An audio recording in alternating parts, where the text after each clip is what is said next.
So, let's say you're a TV producer, and you just made a huge, location-based episode laden with big set pieces, state-of-the-art visual effects. You know, you just went all out. Audience appeal is through the roof, critical reception is at an all-time high. But, as it turns out, VFX are expensive, and you went way over budget. You've got to stay on schedule, and time is wasting. What do? Well, you're gonna need to strip the costs for the next episode to the bare minimum. That means no guest stars, main cast only, maybe some small roles if absolutely necessary. If you're lucky, you might be able to pull off casting only your 2 main characters, but if you've got a contracted ensemble cast, go ahead and use them all. If you've got a location your audience is familiar with seeing, that's all the better. People find familiarity comfortable, and your crew already knows how to light the set. Perfect. Now all you have to do is gather your writers and explain to them how you blew it with the budget. I'm sure they won't be upset about being forced to constraining their writing to fit your low-budget requirements. These restrictions result in what is commonly referred to in episodic television as a bottle episode. An episode restricted in scope to use as few non-regular cast members, effects, and sets as possible. This most often translates to, we ran out of money and we can't go anywhere. The name comes from the days of the original Star Trek series, where the production of the show would slow down due to a dwindling budget, resulting in many episodes taking place entirely inside the Enterprise. The crew began referring to these shoots as ship-in-a-bottle episodes. The concept's application usually comes in the form of budget restraints, but also can be used when writers want to challenge themselves. But one thing is certain. Whether it be a multicam sitcom, a single-cam sitcom, a sci-fi drama, a crime drama, or even an animated show, you're bound to eventually come across a bottle episode during the course of a long-running series. And while some people may be disappointed when they begin to realize they're about to see a whole lot of the same for the next 20 to 40 minutes, I remain cautiously optimistic. Because while some bottle episodes can be, well, I like how Abed puts it. I hate bottle episodes. They're wall-to-wall facial expression and emotional nuance. I might as well sit in the corner with a bucket on my head. This can be the case for the more reminiscent writers who might be worn out from writing the huge set-piece episode a few weeks ago. But if they set their mind to it, an enclosed room filled with interesting characters possesses the capability of being an exhilarating, tension-filled character study. Viewers commonly complain about the lack of variety a bottle episode story can deliver. That the stories end up being the same as any other single location piece. But that's simply not true. You can have an episode about 2 characters trapped in a bank vault, or an episode about a group being trapped in a study room, or one about a group trapped in an outpost in Alaska, or about 2 characters trapped in a closet, or Okay, so maybe the setups are mostly just trapping people in a room, but it's just so useful to do. By trapping your characters in a room, you've already accomplished 2 important aspects. 1, you've confined your location to a single point, that should keep the producers happy. But 2, you've created tension. Since a bottle episode's scope is vastly reduced, the scriptwriters attempt to utilize the lack of space to their advantage. People don't enjoy being confined. It can lead to feelings of claustrophobia and paranoia. Throw in a reason for trust between characters to falter, and you've created an intriguing plot point. What's great about the paranoid confused route is that it works in both thrilling and comedic storylines. For example, the first season X-Files episode, Ice, has Mulder and Scully travel to an isolated outpost in Alaska, where a group of scientists seem to have lost their minds and killed each other. Upon further investigation, it turns out that a parasitic worm tunneled into the brains of the scientists, causing them to become hostile. So of course, a worm attacks their pilot, and he dies, leaving the detectives and a few others stranded during a blizzard. Accusations of who could be infected bounce from character to character. The relationship between Mulder and Scully becomes especially strained when Agent Scully begins to lose trust in Mulder, believing he's been infected by the worm. And the group quickly descends into a paranoid frenzy. In contrast, Community's most famous bottle episode, Cooperative Calligraphy, the presumed stealing of Annie's pen creates a series of mistrust among the study group. Everyone remains locked in the study room until they can decipher who among them is the culprit. Accusations bounce from character to character. As their patience begins to wane, tensions begin to rise. The group quickly descends into a paranoid frenzy, going as far to undress in front of each other, pull open a cast, and leave the series' signature study room utterly destroyed. Are you starting to notice a pattern here? Mistrust between familiar characters, characters acting out in ways that seem unusual. Paranoia is a big player in these episodes, folks.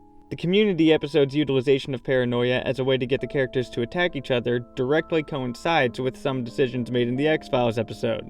The most notable parallel between the episodes arrives during each episode's conclusion. By the end, Scully realizing placing her trust in Mulder would have saved her a lot of trouble, just as the study group realizes the only way they're ever getting out of that room is to blame a ghost. Let him finish. Which represents them all deciding to trust each other. They're both about trust. Trust among characters. Which leads me to my next point. Bottle episodes are at their strongest when centered around the characters and the relationships between each other. Tension and confusion are great at progressing the story, but if you just have a room full of scared, paranoid people, you essentially just have an insane asylum. There needs to be interesting characters in the room, preferably characters that we as an audience are familiar with. Take Breaking Bad's incredible third season bottle episode, Fly, for example. It's an episode everyone remembers. There's people, myself included, that love the episode's sudden, quiet, slow tone. And, people who are just wrong.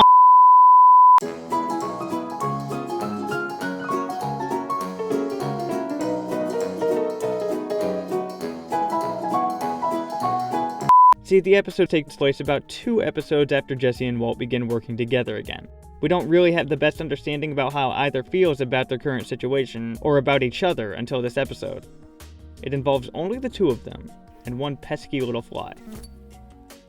Keep in mind, the episodes prior are a hurtling freight train involving infidelity, beatings, and assassination attempts. Then all of a sudden, the brakes are pulled. Here we truly get to understand just how far Walt's psyche is fractured. He's become so paranoid, there's that word again, about his and his family's safety, and he's convinced himself there can be absolutely no more mistakes, which apparently includes having flies in the lab. But the best parts of the episode, the really memorable clawing moments, come toward the end. After Jesse's joined Walt in tracking down the fly, after loading the lab full of fly traps, and after almost all hope has been given up, the 2 actually sit down and just talk. This is where we get to see where these 2 stand. After all the lies and all the insults, it's revealed Jesse still feels concerned for Walt's health. It turned out that the cancer had spread to her brain, and that was why. I've been to my oncologist, Jesse. Just last week. I'm still in remission. Walt, albeit in a drugged state, delivers a heartbreaking monologue about how the perfect moment for him to die had slipped by. I know the moment. Followed by one of the most tense moments in the entire series. It was the night Jane died. This all takes place within a single episode, in a single space. And some people still have the audacity to say it's a pointless, boring episode. Another great character-driven bottle episode takes place in the short-lived series Firefly. In the episode Out of Gas, the crew members are stranded, which is a lot like being trapped, in space when shit goes down, oxygen depletes, people get mad, and come close to dying. There's a lot of the claustrophobic tension in here that I mentioned earlier, but its focus on its characters and their relationship to Maul is what makes this episode exceptional. Throughout the episode, each crew member stars in their personal flashback, detailing how they came to be chosen by the captain. This being the 8th episode of the series, learning the origin stories of each of the characters we've come to love really fleshes them out and gives us a better understanding of the relationship between them and their captain. But then it goes a step further. Firefly knows that the ship, Serenity, plays an integral role in the series. This episode cements the idea that Serenity is just as much of a crew member as anybody else. Whether it's through the more obvious examples like giving her the final origin flashback at the episode's closing scene, or in the more subtle ways, like when Maul or Kaylee refer to the ship as her or she. Which is why we need to suss out what it was happened so we can get her going again, right? Usually she lets me know when something's wrong. Whedon uses these clever nuances to take a setting so familiar to the crew members, and, by extension, the audience, and placing her in their minds as a fully fleshed out character and part of the team. Ultimately, bottle episodes don't need to be seen as a necessary evil. It's a concept that began as a consequence of budget restraints that evolved into a creative tool for writers and directors to tell personal, character-driven narratives. While they may be necessary in meeting production requirements, some creators acknowledge their narrative strength.